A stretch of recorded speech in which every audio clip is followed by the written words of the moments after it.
आप सभी का स्वागत है। आज के इस वीडियो में हम करेंगे यहाँ पर कक्षा 7 चल रही है आपके अध्याय 5 का प्रश्नावली 5.2 है।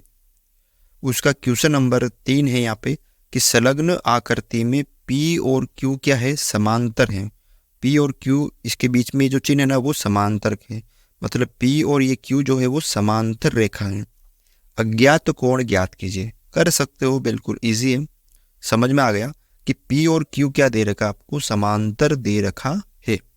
ठीक है, अब देखो कैसे करना है। अगर आप इस YouTube चैनल पर नए हैं तो पहले चैनल को सब्सक्राइब जरूर करें। अब देखो हल, एक क्वेश्चन करेंगे, समझ के करेंगे। P और Q समांतर है और ये एक तिर्यक रेखा है। ठीक है, समझ में आ गया। P और Q समांतर है, ये एक तिर्यक रेखा है। अब आपको कुछ इस प्रकार मैंने आपको सिखाया था, समांतर रेखा को जब कोई तिर्यक रेखा काट रही है, ठीक है, तो ये इस प्रकार काट रही है, ठीक है ना। अब ये वाला कोण जो होंगे, अंदर वाले एकांतर कोण होते हैं, ये वाला और ये वाला, ये मैंने आपको सिखाए थे, तो वो ही देखना है आपको। सबसे पहला देखो यहाँ पे थोड़ा सा मैं अगर इसको थोड़ा सा घुमा देता हूँ आपके लिए सुविधा के लिए। देखो कैसे, मैं अगर इसको, ये रेखा और ये रेखा समांतर है, ये तिर्यक रेखा है, तो 125 ये है डिग्री, तो ये क्या है डी। डी का मान भी क्या होगा, 125 डिग्री ही होगा ना। डी का मान भी क्या होगा 125, क्योंकि ये और ये एक जैसे हैं और एक जैसे होते हैं आपके संगत कोण। तो डी का मान भी क्या आ गया 125 डिग्री। तो लिखना है, सबसे पहले हमने निकाल लिया डी।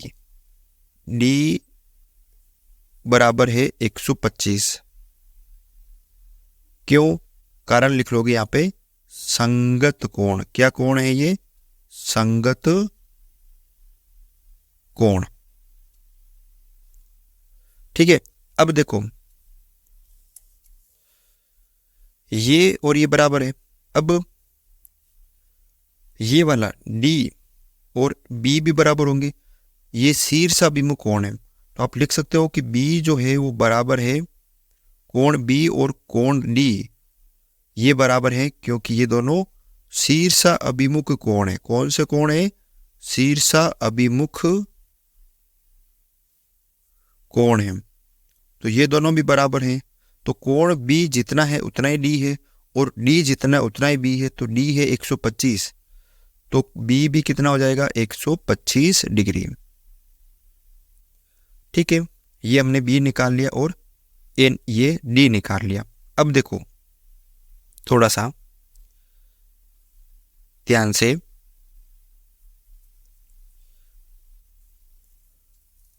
और हम क्या कर सकते हैं, इसको थोड़ा सा घुमा देते हैं चित्र को ताकि आपके आसानी रहेगी। ये दो समांतर रेखाएं, ये हमने निकाल लिया, ये हमने निकाल लिया। ठीक है, अब देखो ये वाला डी और एफ, डी और एफ इन दोनों का योग 180 होगा। क्यों, क्योंकि जब दो रेखा समांतर हो और तिर्यक छेद रेखा के एक ही ओर बनने वाले कोणों का योग कितना होता है 180। तो डी प्लस एफ, कोण जो है डी प्लस एफ, कोण डी प्लस कोण एफ, इन दोनों का मान क्या हो जाएगा 180। तो आप कारण लिख सकते हो, क्या कारण दोगे यहाँ पे, तिर्यक छेदी रेखा के एक ही ओर बनने वाले अतिकोण युग्म। ठीक है, तो देखो डी कितना है, यह है आपके डी 125। ठीक है, तो 125 डी की जगह रख दिया और एफ बराबर 180। 125 इधर प्लस के इधर आएंगे तो माइनस के हो जाएंगे, तो एफ बराबर 180 माइनस 125 डिग्री। तो एफ बराबर 10 में से 5 गए तो 5, 7 में से 2 गए तो 5 और 1 में से 1 गया 0, यानी एफ का मान आ गया 55 डिग्री। ठीक है, अब देखो ये दो रेखा है, ये आपस में कौन से कोण हो गए, शीर्षाभिमुख कोण, यानी कोण ई बराबर कोण एफ, यह है शीर्षा अभिमुख कोण, कौन से शीर्ष अभिमुख कोण, दो रेखाएं काट रही है तो एफ जितना है उतना ही ई होगा, तो ई क्या होगा 55 डिग्री। तो यहाँ पे ई का जो मान है वो आ जाएगा आपके 55 डिग्री। तो देखो हमने ई निकाल लिया, एफ निकाल लिया, कौन कौन सा निकाल लिया देखो यहाँ पे हमने देख लेते हैं एक बार। हमने सबसे पहले डी निकाल लिया है, उसके बाद हमने बी निकाल लिया,